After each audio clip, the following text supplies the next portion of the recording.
ang Ibong Adarna, ang unang babae na nagpatibok sa puso ni Don Juan. Sa isang malalim na gubat, natagpuan ng magkakapatid ng isang kakaibang balon. Napagkasunduan nila na bumaba dito si Don Juan. Oh! Hiwaga! Isang lugar na puno ng kagandahan. Isang palasyo na gawa sa ginto't pilak. Sino kaya ang naninirahan dito? Oh, sino ka? Ba't ka naparito sa aking kaharian? Ako po, si Don Juan.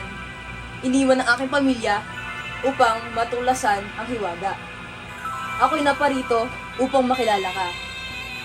Oh, paano mo ko nahanap?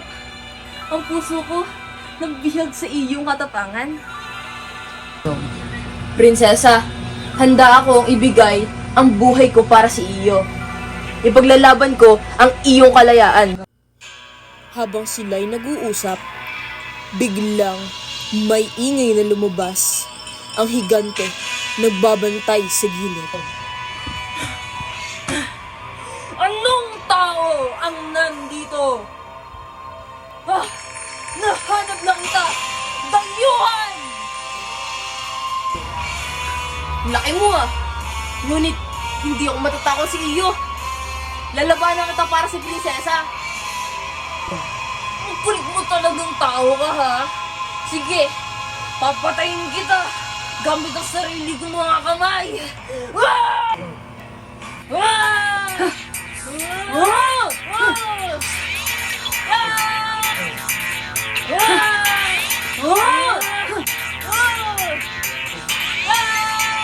Natapos ang labanan sa pagitan ni Don Juan at ng higante.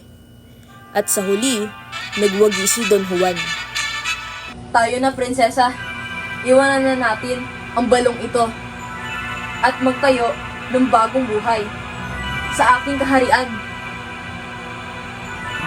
Oh, Don Juan! Ang hirap ay nagwagi. Ang aking puso ay sa iyo na. Iyo na.